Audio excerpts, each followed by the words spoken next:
Alright, an FSD drive. We put her in FSD, but she is not moving out of my driveway today. Come on. So this is 12.5.6.3. Really slow start today. Quick 13-minute drive. I'm gonna pick up my dad and have some breakfast. Turkey day was coma setting, as they say.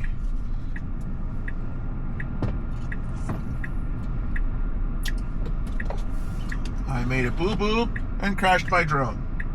Oh well, that's what I get for flying it inside. But thankfully it was just the propeller blades. Hopefully we will get the replacement parts we need very quickly. Yeah, I'm a bad drone pilot. Trying to get a picture and I flew it right into a wall. I don't want to talk about it. Okay, I do want to talk about it. I feel like an idiot. But alas, very unfortunate. Could have been much worse. Looks like there's about $100 in problems. Need some new blades, maybe a new shock absorbing plate for the gimbal. We'll assess the damage when I get a little bit later further, but hopefully just the blades. Moving on from that, back to FSD. Didn't nick the corner this morning. Really waiting for version 13. Now AShock is talking about it on X, so hopefully it is imminent. Well, normally they drop the updates on Thursday, but it's obviously Thanksgiving. So that would put it at hopefully next Thursday or the Thursday after. Kind of been quiet with updates lately. We're getting quite a few consistently through the middle of the year. From like April, there was these big progressions from the one, you had 12.3.6, and then we went to 12.5.4.2 or 3. My brother's still on 2. So 12.4.3 for hardware. And then we had the navigation update. And then now the hardware 4 is on 12.5.3.6.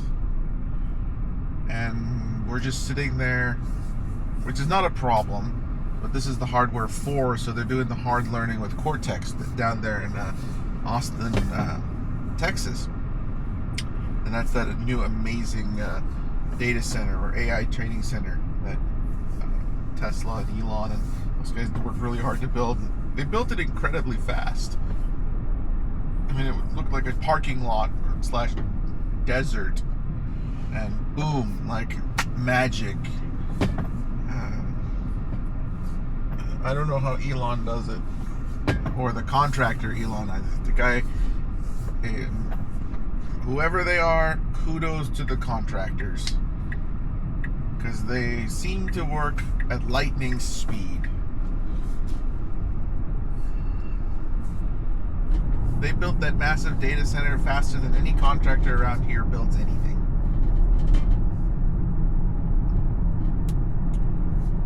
By the time Elon put up a data center, I've been driving past the same job site building a residential building, and they haven't even made it to framing yet on this like a condominium here. They're still pouring concrete and building the floors.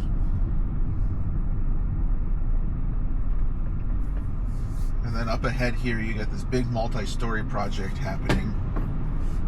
These are both multi-family, I believe. This is going to be a 7-story residential building off to my left. It looks like it's being built by Deakin and TWG.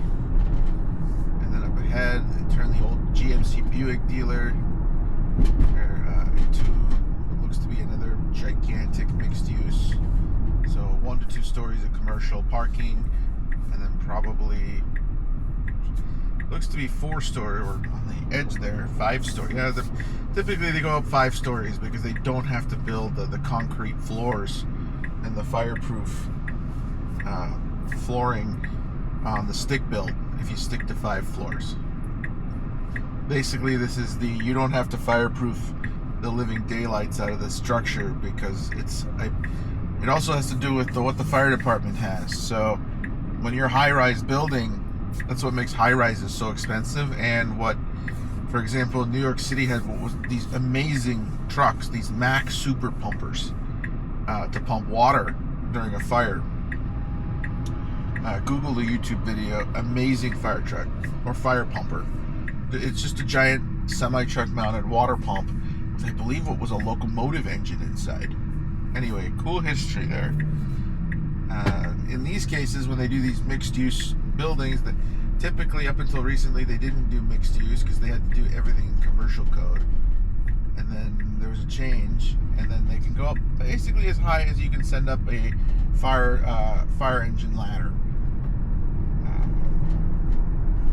So you don't have to have the huge expense of the fireproofing, additional fire suppression systems, concrete between the floors, concrete, or everything's basically, when they build these big commercial buildings, everything has to be super fireproof because, well, if there's an incident, basically a fire, the place is going to burn pretty quick. Even if the fire department can get there, they still have to go up the stairs, and if you can't get to it with the extended ladder that they have, well, you're kind of SOL, because it's going to burn really fast, and then you got manually have to take the fire hoses and hook into the structure, all that jazz. So when it's like this, you can douse it hopefully pretty quick with the ladder truck.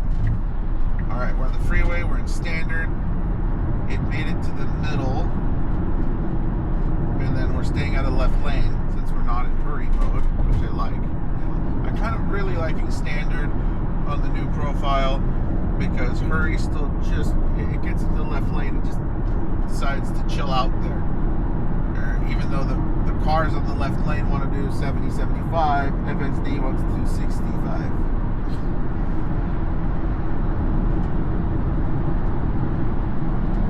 Yes, left lane camping is evil.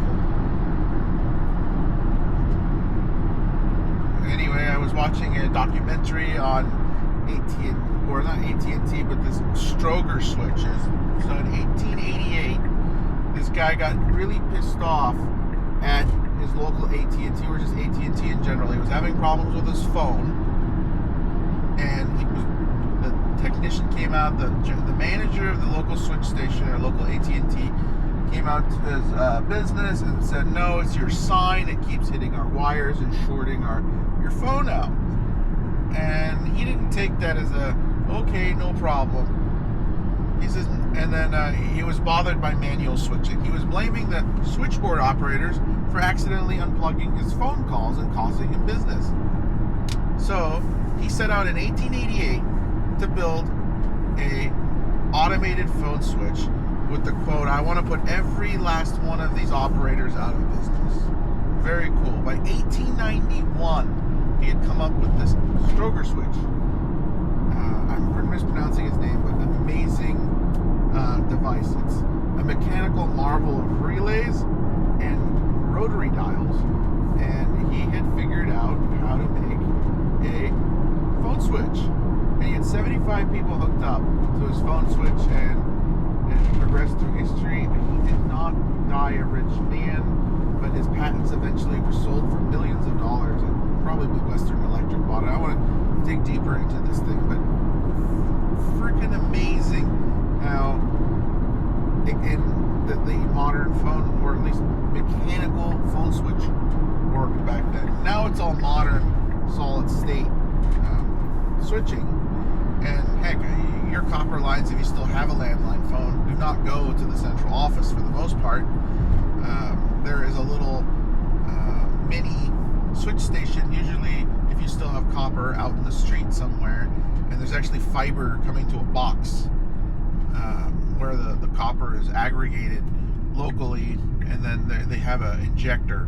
So it's a little mini switch station with usually a little battery backup system as a power source, and it's getting utility power, because the phone company always provided your power to run the phones to make the ringer go.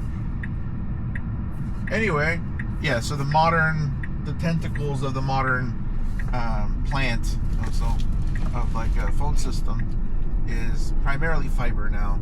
I highly doubt that in major cities you still have the old copper system running all the way back to 1 or 2 city switch stations. They're just giant legacy boxes left over from the days where you needed giant room with switching equipment. Now it's all it's basically fiber node that's installed there, and basically many little data centers moving traffic through. And those, it's not that they're complete waste. Usually those operators are because they had the infrastructure in place, and when they originally surveyed way back in the day, they had really good locations to put these things centrally in most towns. Well, they laid out the fiber, and now a lot of residents, like we live in Kirkland, and most residences have what's called the Ziply fiber, which used to be Verizon Fios. So Verizon put these out, and I think started this operation in 2006, 2007, and bringing Fios everywhere. They sold that operation off to Frontier, then Frontier sold to Ziply in our area, and now Ziply is back to being a Bell operation. So they just got bought out by Bell Canada. But anyway, those same operators, because they were laying out the fiber, more than likely also provided fiber to cell towers and other communication systems within the local community. So in a sense, you're not going to reinvent the wheel and run your gigantic own fiber backbones if there's a fiber laid by someone already. Okay, we're having a little Seattle courteousness. We're having a Seattle stop sign standoff. Of course, now you're gonna go really slow. I was nice to you. Okay, now he's moving.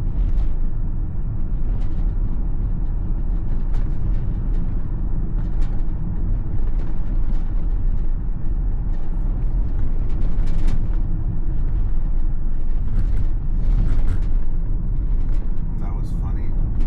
My cousin just texted me, well, you just bought a drone, and now we crashed it into the ceiling. Great. I think they're just making fun of me. Now I'm the one going super slow. The gas tap. Tappy tap tap. Code 8 AVE. Great YouTuber, by the way. I love his teardown videos of power tools. The bolters.